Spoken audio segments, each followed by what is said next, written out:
Il n'y a pas d'hésitation à avoir. La réglementation nous demande de produire et de mettre à disposition des concepteurs d'ouvrages des FDES ou des fiches PEP. C'est une vraie opportunité pour l'environnement. C'est dans ces périodes de contraintes réglementaires où on peut vraiment repousser ses limites. Et c'est à nous, les industriels, que revient la responsabilité de mettre en place ces actions déterminantes pour l'évolution de demain. Vous écoutez Conversation constructive, un podcast original proposé par Xella. Bonjour à toutes et à tous, je suis Christophe Ponzio. L'acte de construire est aujourd'hui en perpétuel mouvement.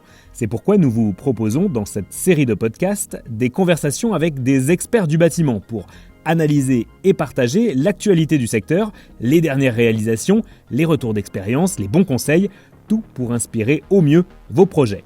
Que vous soyez donc dans votre voiture, au bureau ou en télétravail, voici en 20 minutes l'occasion d'imaginer ensemble les bâtiments d'aujourd'hui et de demain. Bienvenue dans Conversation constructive.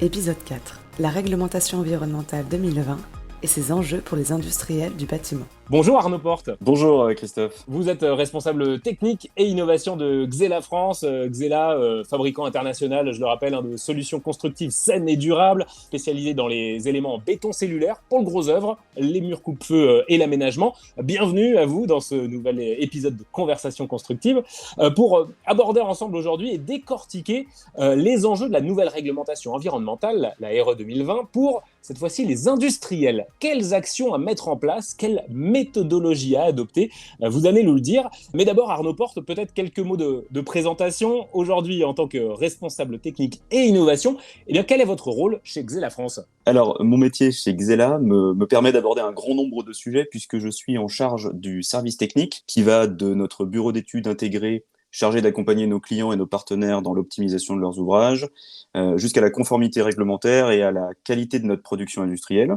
Je suis également en charge de l'innovation et du développement de nouveaux produits et de nouveaux services, et enfin du marketing produit pour les 5 marques du groupe Xella distribuées en France. Donc c'est assez large et complet, beaucoup d'innovation. Quand on parle d'innovation, on se dit évidemment que vous étiez connecté à cette nouvelle réglementation RE 2020. Quel a été votre rôle dans cet accompagnement vers cette nouvelle réglementation environnementale ? Alors, depuis toujours chez Xella, nous sommes très attentifs à l'évolution réglementaire et je dirais particulièrement à celle des réglementations thermiques, puisque nous fabriquons des éléments de maçonnerie les plus isolants du marché et nous participons activement à la réduction des consommations énergétiques du bâtiment. Ça, c'est vos gènes, quoi, finalement. C'est nos gènes, c'est notre ADN. Et en fait, suite à une période d'application de la RT 2012, le gouvernement a décidé fin 2016, pour la première fois pour une réglementation thermique, de lancer une expérimentation pour concevoir la nouvelle réglementation de demain. Cette expérimentation s'appelait E+C-, énergie positive et réduction carbone, et créait véritablement une rupture, je dirais, en ajoutant une évaluation environnementale obligatoire, en plus de l'habituelle réduction de la consommation énergétique. Du coup, quel a été votre regard porté sur ces prémices et cette élaboration progressive de la RE 2020 à partir des années 2016, vous le disiez ? Alors, nous, afin de concevoir nos produits, les produits de demain, et d'accompagner nos clients dans ce changement, nous sommes vraiment engagés dans cette expérimentation volontaire en participant à des projets de référence dans diverses régions françaises, ce qui a abouti à réaliser des maisons individuelles et des bâtiments collectifs qui ont obtenu un label dans le cadre de cette expérimentation E+C-.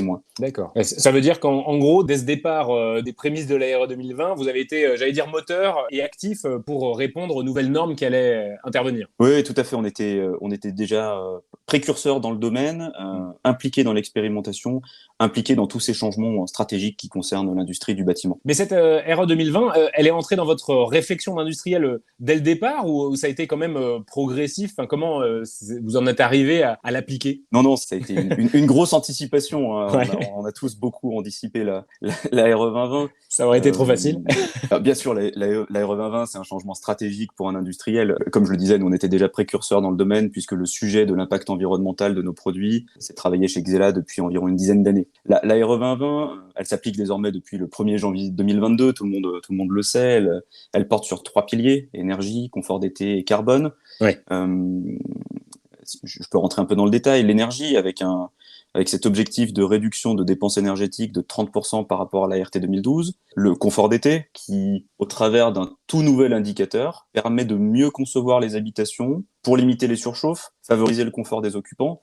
On voit bien aujourd'hui qu'en période de canicule, c'est un sujet primordial, on a de plus en plus de canicules. Et puis le carbone, avec tout d'abord une évaluation de l'impact environnemental de la construction, c'est-à-dire de tous les produits mis en œuvre pour construire et aménager un logement, mais aussi l'impact carbone de l'énergie nécessaire pour chauffer, refroidir, éclairer, faire de l'eau chaude sanitaire, et ce pendant 50 ans. Ça veut dire que sur chacun des indicateurs, vous vous êtes posé des questions et en fait, à chaque fois, ça a été un enjeu stratégique de bien prendre le virage imposé par les différents indicateurs de la nouvelle réglementation. Exactement. On s'est reposé la question avec nos atouts, on pourra les détailler peut-être un peu plus tard, et avec ces enjeux stratégiques pour savoir comment optimiser au mieux notre production, notre outil industriel, les innovations qu'on peut délivrer sur le marché pour rentrer au mieux dans cette nouvelle réglementation. Il y a quelque chose à savoir qui est quand même stratégique aussi pour toute l'industrie, c'est que côté impact environnemental de la construction, on a un indicateur qui s'appelle IC Construction qui est révisable à la baisse tous les 3 ans jusqu'en 2031. C'est la première fois que ça arrive dans la réglementation. Et l'objectif de baisse d'émissions de gaz à effet de serre est vraiment ambitieux parce que le niveau 2031 représente une diminution de 35% par rapport au niveau actuel. Ouais.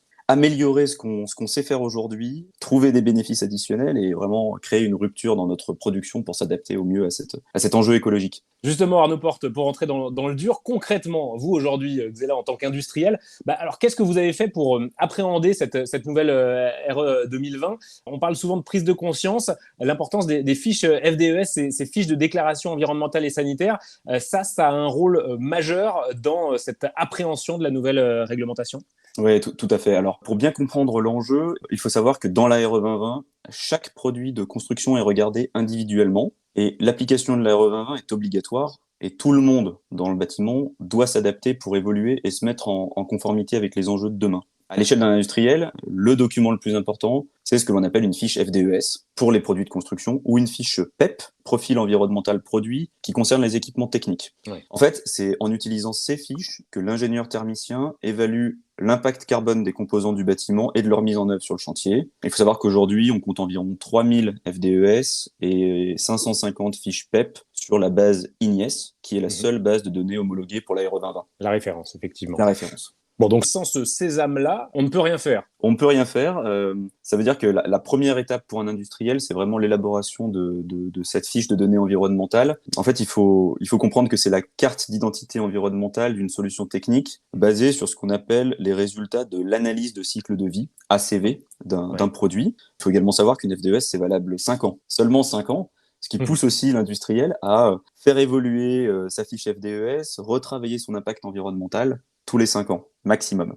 Donc vous, c'est ce que vous avez fait pour chacun de vos produits, de vos matériaux en amont pour pouvoir appliquer cette RE 2020, c'est ça ? Ouais, tout à fait. Et c'est beaucoup de travail pour l'industrie en règle générale parce que chaque produit utilisé dans la construction doit avoir sa FDES pour être correctement valorisé dans le calcul de l'impact environnemental du bâtiment. C'est un travail très long parce que l'élaboration d'une FDES répond à une norme et le calcul d'analyse de cycle de vie d'un produit est réalisé par des spécialistes, des bureaux d'études spécialisés. Et là, on va de l'analyse de la matière première utilisée jusqu'à la fin de vie du produit.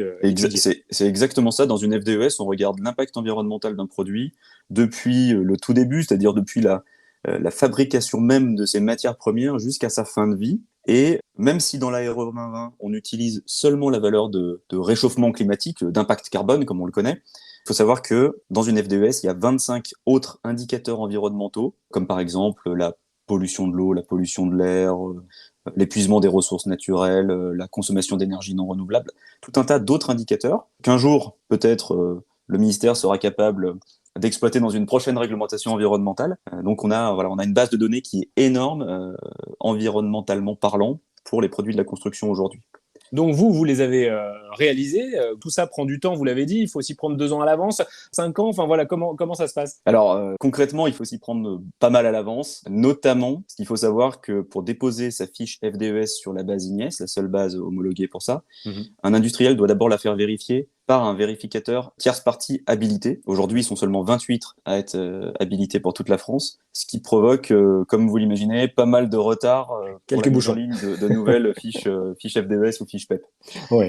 D'où l'importance d'anticiper, effectivement. Ouais. Nous, concrètement, on s'y est pris le plus tôt possible parce que c'est beaucoup de travail en interne pour collecter ces données de production, pour collecter les données environnementales et puis tout simplement pour la réalisation de la FDES et sa vérification en tierce partie. Nous, on disposait de fiches FDES depuis 2010 mais le travail pour réaliser les F2S de toute notre gamme de produits actuels a vraiment commencé en 2017. Et aujourd'hui, on a en ligne toutes les F2S de notre gamme pour tous les types d'ouvrages. Et voilà, tout est réalisable conformément à la RE 2020. L'anticipation pour vous, il y a déjà plus de 10 ans et il y a 5 ans avec une nouvelle étape, on va dire, a vraiment été primordiale pour bien anticiper et bien prendre ses virages. Une autre bonne raison d'avoir anticipé ce travail, parce qu'en fait, c'est primordial d'avoir sa FDES aujourd'hui, parce que, comme je l'ai dit, pour concevoir un bâtiment, l'ingénieur thermicien prend en compte l'impact environnemental de tous les produits. Son logiciel de calcul fait le lien avec la base IGNES, et si une FDES est disponible, il la prend directement en compte. Mais s'il n'existe pas de FDES pour un produit, le ministère a prévu sur la base IGNES ce que l'on appelle une DED, une donnée environnementale par défaut. Ça permet de réaliser tout de même le calcul d'impact environnemental, mais les données par défaut sont extrêmement pénalisantes, de plus 40% à 10 fois la valeur réelle d'impact carbone d'un produit. Ce que vous dites, Arnaud Porte, ça veut dire que globalement, on n'est pas obligé de rentrer dans ce moule des FDES, mais si on en sort, j'allais dire, on est forcément pénalisé. Exactement. Ça, pour moi, c'est vraiment fait dans le but d'inciter fortement les industriels à mettre leurs données environnementales en ligne. Et on comprend bien que si on le fait pas, c'est le risque pour cette industrie de disparaître, simplement. Puisqu'on sera plus prescrit, on sera plus apte à répondre correctement à la RE 2020. Ouais. Du coup, vous, une fois que vous avez fait ce travail, alors ça vous fait un état des lieux, ces cartes d'identité de vos différents produits, vous l'avez fait. Qu'est-ce qu'on en fait? Qu'est-ce que l'industriel que vous êtes en fait? Vous avez des données. Le but, c'est quoi? D'en améliorer les performances constamment? Comment vous procédez? Tout à fait, c'est exactement ça, puisque la RE 2020 impose dans son calendrier une réduction des émissions carbone progressive et jusqu'à 35% d'ici à 2031. Donc nous, en parallèle, on s'est fixé un calendrier de réduction carbone avec 2 étapes principales. On vise tout d'abord une réduction de nos émissions de 35% avant 2025 et de 50% avant 2031. Et pour ça, on met en place une stratégie complète d'éco-conception de notre production en jouant sur différents facteurs. Par exemple, sur les matières premières, on anticipe la fin des ciments très carbonés, ceux qui ont un fort taux de clinker, et on teste des nouvelles recettes avec des liants décarbonés. Par exemple, en faisant de l'optimisation recette, et ça, c'est véritablement le travail d'éco-conception de notre production. On optimise nos recettes en modifiant nos process et en adaptant notre outil industriel. Par exemple, cette année, nous avons fait un investissement de plus d'1 million d'euros pour être capable de recycler efficacement le rebut de notre production et les déchets de chantier de béton cellulaire.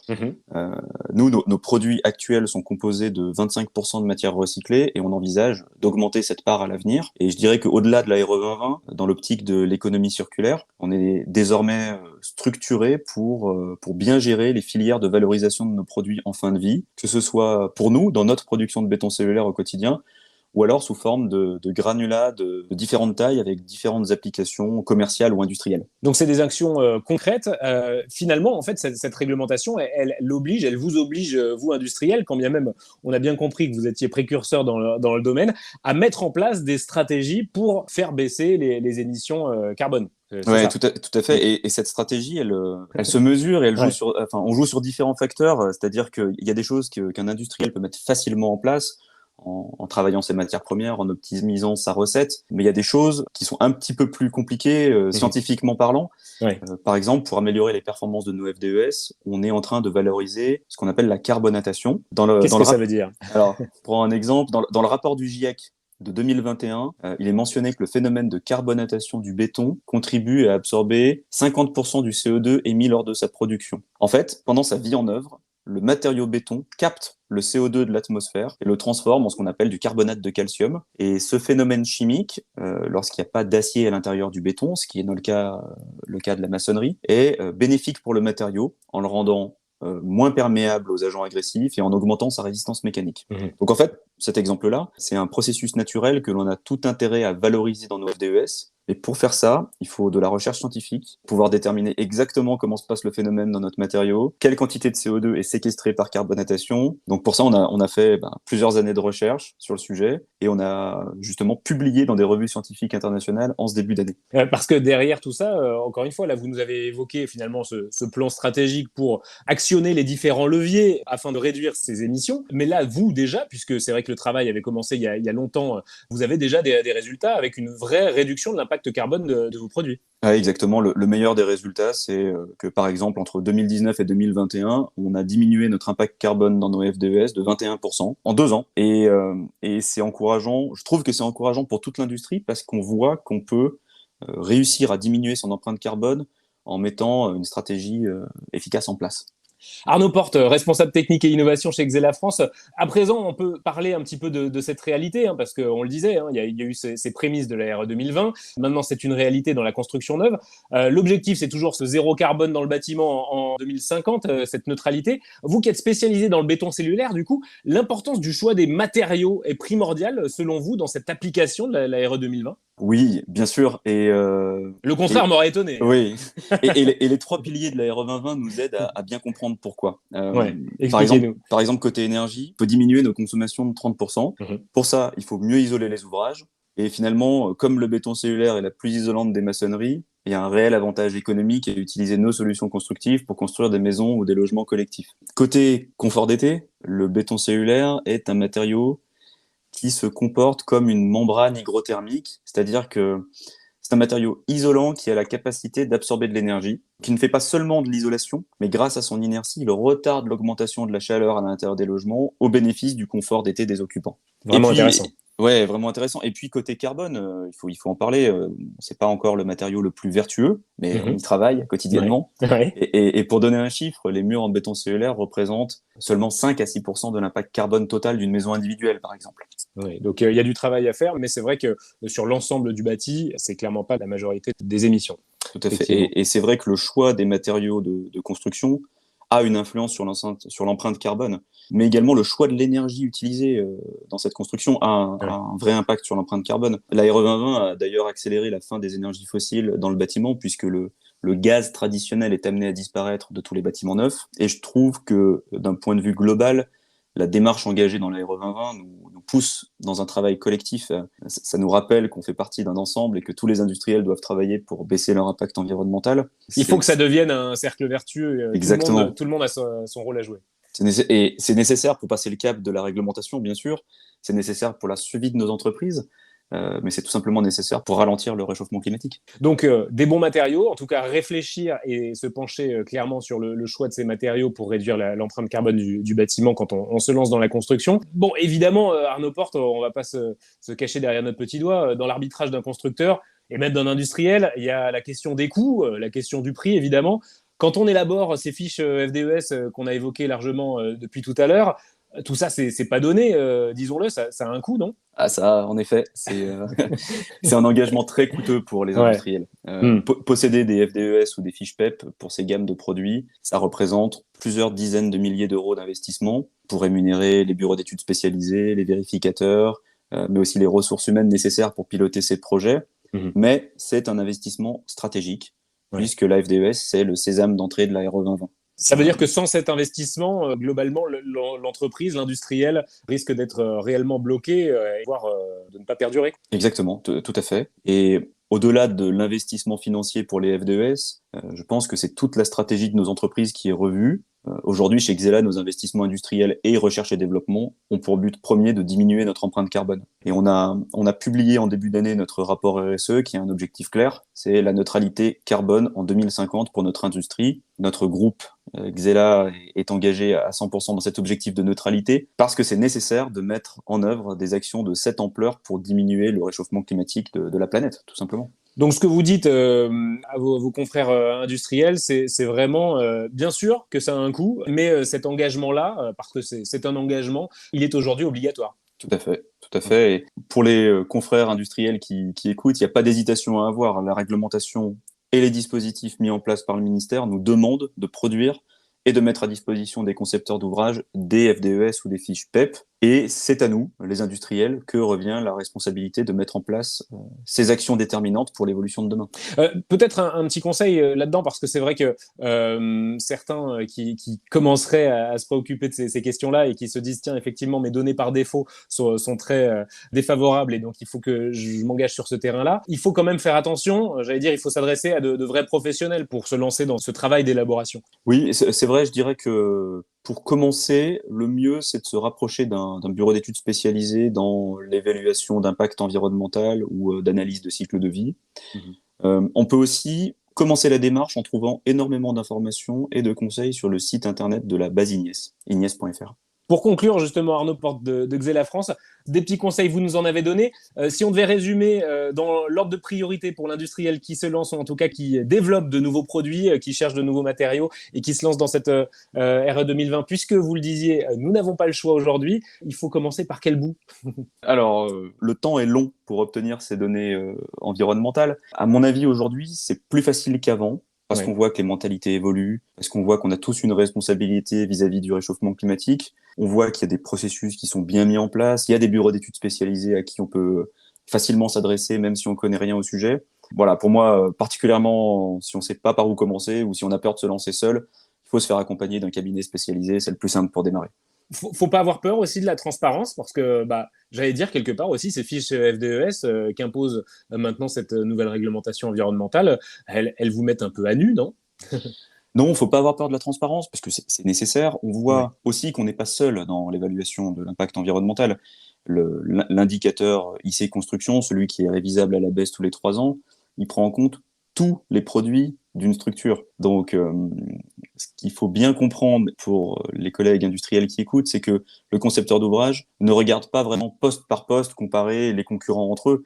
Ce qu'on regarde, c'est l'évaluation, l'impact environnemental global de toute la structure. Voilà, on fait partie d'un tout, et de toute façon, la fiche FDES, peu importe son niveau, sera meilleure que la donnée par défaut, et donc il faut démarrer. Et démarrer, de toute façon, au maximum tous les 5 ans, on devra remettre à jour ces données. Donc voilà, c'est une fiche, c'est pas une situation figée, c'est une situation à date et on peut constamment évoluer et c'est aussi l'opportunité de cette réglementation environnementale. Ça nous pousse à évoluer. Une belle opportunité justement pour terminer, Arnaud Porte. Vous, quelle est votre vision d'industriel sur ces évolutions? On a le sentiment, on l'évoque souvent, que cette RE 2020 est une contrainte. Vous l'avez vraiment transformée parce que une belle anticipation, beaucoup de transparence en opportunité. C'est un challenge permanent grâce à ça. Oui, alors moi particulièrement et chez Xella, on voit la RE 2020 comme une opportunité. Je dirais une opportunité à plusieurs niveaux. Pour notre industrie, tout d'abord, puisqu'on fabrique des matériaux isolants dans un contexte où on demande aux bâtiments d'être plus performants thermiquement. Concrètement, voilà, par exemple, les maisons individuelles en béton cellulaire dans une conception optimisée, où on réduit l'épaisseur des doublages, où on valorise le gain de surface habitable, sont vraiment les plus économiques du marché. Et ça donne une vraie accélération à notre industrie. Mais plus généralement, c'est une vraie opportunité pour l'environnement. C'est-à-dire que on est tous poussés à concevoir des bâtiments plus vertueux, à concevoir des ouvrages où la mixité des matériaux devient une réalité. On parle souvent du bon matériau au bon endroit, que ce soit pour apporter de la thermique, du confort d'été ou réduire son empreinte carbone. Voilà, moi finalement je pense que c'est dans ces périodes de contraintes réglementaires où on peut vraiment repousser ses limites, surpasser le changement avec un vrai état d'esprit positif, tourner vers l'avenir. Merci beaucoup, et c'est sur cette touche positive et engagée qu'on conclura. Merci beaucoup Arnaud Porte. Merci beaucoup d'avoir été l'invité de Conversation Constructive. Je rappelle que vous êtes responsable technique et innovation de Xella France. Merci pour cet échange. Votre méthodologie et tous les conseils que vous nous avez donnés prouvent que cette RE 2020 peut être aussi une belle source d'inspiration et de challenge. Merci encore. Merci encore. Merci à vous de nous avoir suivis. Conversation Constructive, un podcast à réécouter et à partager chez vous ou sur votre chantier quand vous le voulez. À bientôt. C'était Conversation Constructive, un podcast original proposé par Xella, à retrouver sur toutes vos plateformes d'écoute préférées.